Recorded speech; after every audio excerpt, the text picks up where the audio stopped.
আচ্ছা, গরুর নাম দিয়েছেন কি? রাজা বাবু। এর নাম সুলতান। সুলতান। জি ভাই, আচ্ছা, জামালপুরের সুলতান। শরীর জুড়ে সাদা রং, সঙ্গে হালকা একটু করে সোনালী আভা। গোসল করার প্রয়োজন হলে বা ক্ষুধা লাগলে ডাকাডাকি করতে থাকে। ওর ডাকাডাকিতে বুঝে নেই আমাদের রাজাবাবু কিছু চাইছে। নিজের পালন করা প্রায় 1000 কেজির অধিক মানে 25 মনেরও বেশি ওজনের ষাঁড়টির সম্পর্কে এ কথাগুলো বলেছেন তার মালিক। অন্যদিকে রাতে দুধ ভাত না খাওয়াইলে সারা রাত ডাকাডাকিতে ঘুমাইতে দেয় না আমাদের সুলতান। জামালপুরের খামারি হৃদয়বাবু তার পালন করা প্রায় 1000 কেজির অধিক মানে 25 মনের বেশি ওজনের ষাঁড়টির সম্পর্কে কথাগুলো বলেছিলেন।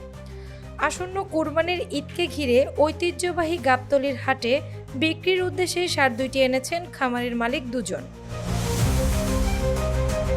রাজাবাবু কিংবা সুলতান নয়, গাবতলীর হাটে প্রতিদিন শত শত গরু, ছাগল, উট নিয়ে আসছেন খামারির মালিক কিংবা পাইকাররা। বিক্রিও হচ্ছে। শত শত ক্রেতারাও আসছেন হাটে তাদের কাঙ্ক্ষিত কোরবানির পশু কিনতে। তবে গত বছরের তুলনায় এবার গরু কিংবা ছাগলের দাম তুলনামূলক বেশি বলেছেন ক্রেতারা। এই সম্পর্কে একজন ক্রেতা বলেন, আমরা যে বাজেটটা ভেবেছিলাম তার থেকে খুবই উপরে দামটি গরুটি। আপনারা আসলে কত ভাবছিলেন যে এটা? আমরা ভাবছিলাম এই গরুটির দাম আপনার 50 থেকে 60 টাকা চাবে, আচ্ছা, তাহলে আমরা একটা মিল মতো করে গরুটা নিব।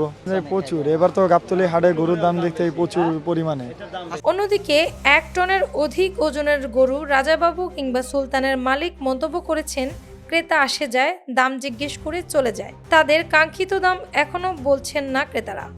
এ সম্পর্কে তারা আরো বলেন, হাট থেকে কিনছিলাম 67,000 ভাই। আচ্ছা, আচ্ছা। ছোট গরু 2 বছর পালছে। 2 বছর 2 বছর। গরুটা হচ্ছে ফিজিয়াম জাতের, খাবার খায় হচ্ছে সিগলি, সুলা, ফেসাড়ি, গুড়, খুদির ভাত, গুড়ু, খড়। আচ্ছা, গরুর নাম দিয়েছেন কি? রাজা বাবু। ওজন ওজন ওজন আছে 1 টন 25 মণ। এই গরুটা দেখছে এখন পর্যন্ত কেউ? জি ভাই, মেলা কাস্টমার আয় দেয়। মেলা customer? জি ভাই, কিনা গরুই 1.5 বছর পালছি। এর নাম সুলতান। সুলতান। জি ভাই, আচ্ছা, জামালপুরের আগেরবার- সুলতান।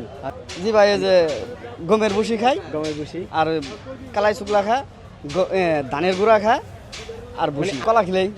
কলা। জি ভাই। আচ্ছা, জি ভাই, কথা শুনে এর ভোট দেওয়ার সুলতান হয়ে থাকুন আচ্ছা। একদম ঠান্ডা গরু। জি ভাই, ঠান্ডা করে একদম। হ্যাঁ। জি ভাই, 15 লাখ। জি ভাই, বিক্রি করতে পারিনি এখন পর্যন্ত, মানে দাম কি আর দাম হইতেছে। হইতেছে। জি। গাবতলীর পুরো গরুর হাট ঘুরে দেখা যায় আজও ততটা জমে ওঠেনি হাট।